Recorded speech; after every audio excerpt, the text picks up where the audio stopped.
Hello साथियों, welcome to planet 4। आप सभी को जितेंद्र का नमस्कार। दोस्तों, ऑपरेशन सिंदूर के बाद पाकिस्तान ने अपना होश खो दिया है।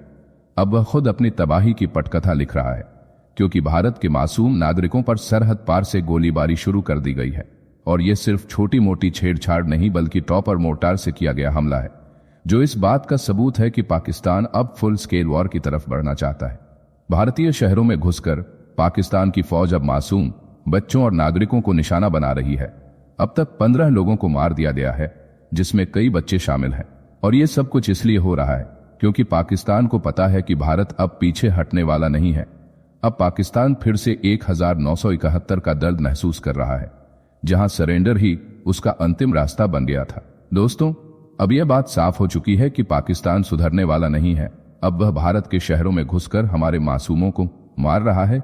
यह कोई छिपा युद्ध नहीं, बल्कि खुला ऐलान है। और जब कोई दुश्मन इतना गिर जाए तो उसे जवाब भी उसी भाषा में देना पड़ता है।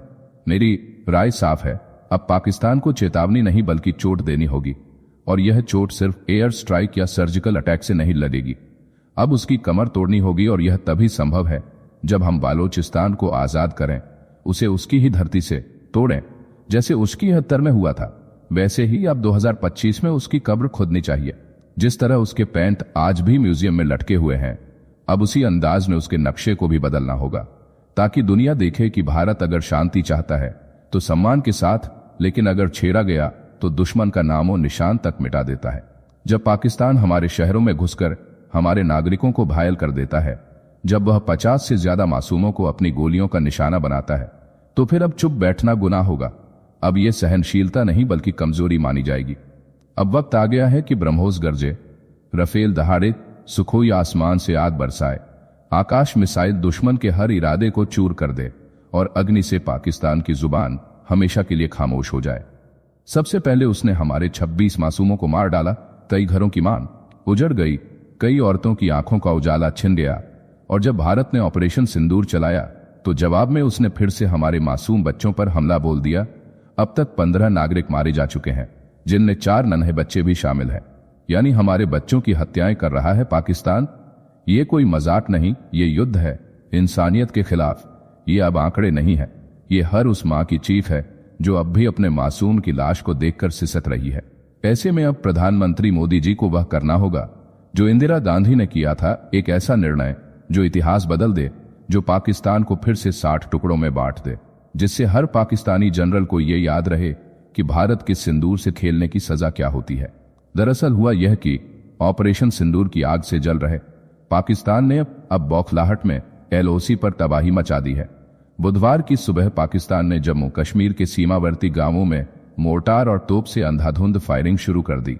इस हमले में जम्मू कश्मीर के पुंछ और तंगधार क्षेत्रों में 15 निर्दोष भारतीय नागरिकों की जान चली गई, जबकि 43 लोग गंभीर रूप से घायल हुए हैं। सबसे भयानक दृश्य उरी सेक्टर से सामने आया, जहां पाकिस्तानी फायरिंग में कई घर मलबे में तब्दील हो गए। खिड़कियों के पास कांच के टुकड़े बिखरे पड़े हैं और जमीन पर मातम पसरा है। घरों की दीवारें छिन्न भिन्न हैं और हर तरफ चीखें सुनाई दे रही हैं। पूरी दुनिया ने देखा कि पाकिस्तान ने किस कायरता से आम नागरिकों को निशाना बनाया। पुंछ, बारामुल्ला और राजौरी जैसे संवेदनशील जिलों में सबसे ज्यादा नुकसान हुआ है।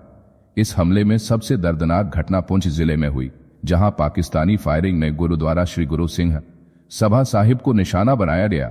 इस हमले में 3 गुरसिख श्रद्धालु शहीद हुए। भजन गायन करने वाले भाई अमरीक सिंह, भाई अमरजीत सिंह और भाई रंजीत सिंह को पाकिस्तानी गोलियों ने हमेशा के लिए खामोश कर दिया। शिरोमणि अकाली दल के प्रमुख सुखबीर सिंह बादल ने कहा कि शहीदों की कुर्बानी व्यर्थ नहीं जाएगी। उन्होंने सरकार से मांग की कि इन परिवारों को उचित सम्मान और मुआवजा दिया जाए। एक तरफ पाकिस्तान खुलेआम हिंदुओं को निशाना बना रहा है, गुरुद्वारों पर हमला किया जा रहा है, यानी अब यह साफ हो गया है कि पाकिस्तान एक धार्मिक युद्ध छेड़ चुका है। वह जानबूझकर एक खास धर्म के लोगों को टारगेट कर रहा है। यह न सिर्फ मानवता के खिलाफ है, बल्कि भारत की अस्मिता पर सीधा हमला है। लेकिन इतिहास गवाह है, जब जब मुगल आए तब तब शिवाजी खड़े हुए, जब जब बाबर, गौरी, गजनी जैसे लुटेरे चढ़े तब तब उनका अंत भी लिखा गया। अब वही इतिहास दोहराया जाएगा। मोदी सरकार के पास एक से बढ़कर एक हथियार है।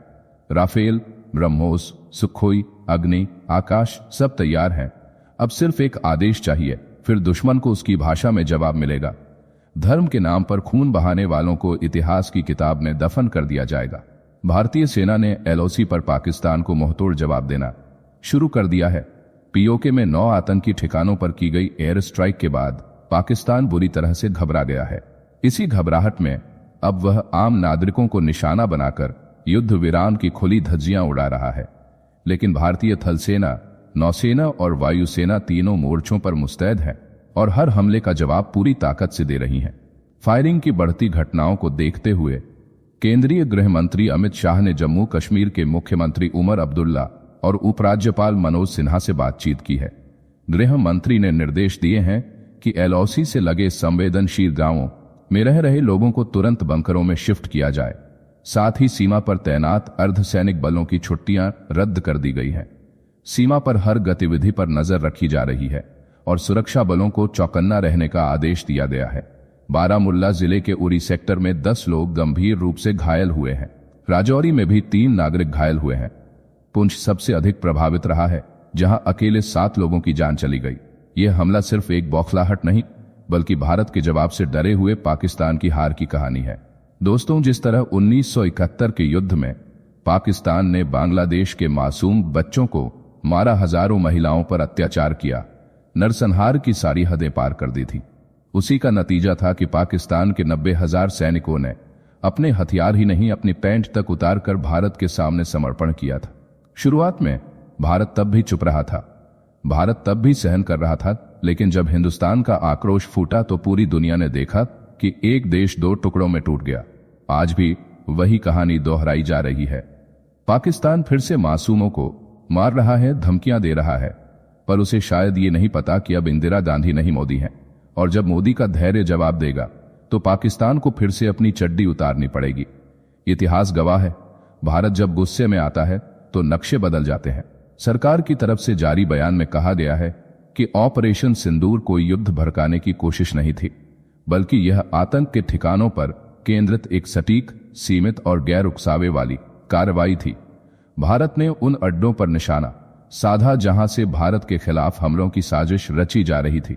इस ऑपरेशन में बहावलपुर के सुभान अल्लाह कैंप, मुरीदके का Masjid wa Markaz, Taiba, Gulpur Sawai, Bilal camp, Kotli camp, Barnala camp, Sarjal camp और महमूना कैंप जैसे खतरनाक अड्डों को मलबे में बदल दिया गया। भारतीय वायुसेना के पायलट पूरी तरह सुरक्षित रहे। सूत्रों के अनुसार इन हमलों में 80 से ज्यादा आतंकियों को ढेर कर दिया गया। जैश-ए-मोहम्मद के प्रमुख मसूद अजहर ने बयान जारी कर बताया कि हमलों में उसके परिवार के 10 सदस्य मारे गए हैं, जिनमें उसकी बड़ी बहन बहनोई और 4 करीबी सहयोगी भी शामिल हैं। सुभान अल्लाह कैंप पूरी तरह तबाह हो चुका है। दोस्तों, जो खबर सामने आ रही है वो ये है कि इस ऑपरेशन सिंदूर वाले हवाई हमले में कई खूंखार आतंकियों के पूरे परिवार उजड़ गए हैं। उनके जनाजे उठाने वाला कोई नहीं बचा। इतनी बुरी तरह से भारत ने प्रहार किया है कि अब उनके जनाजों में पाकिस्तानी सैनिक और अधिकारी शामिल हो रहे हैं। ये वही अधिकारी हैं जो अब तक इन आतंकियों को बचाते थे, आज उनके मृत शरीरों को कांधा दे रहे हैं। इसी बौखलाहट में पाकिस्तान हमारे मासूमों पर हमला कर रहा है, क्योंकि वो सीधे लड़ने की हिम्मत नहीं कर सकता, तो अब बेकसूरों को निशाना बना रहा है। अगर आप मानते हैं कि अब वक्त आ गया है तो कमेंट में लिखिए, अब एक एक का हिसाब होगा, मासूमों का बदला लिया जाएगा। जाने से पहले वीडियो को लाइक करके चैनल को सब्सक्राइब कर लें।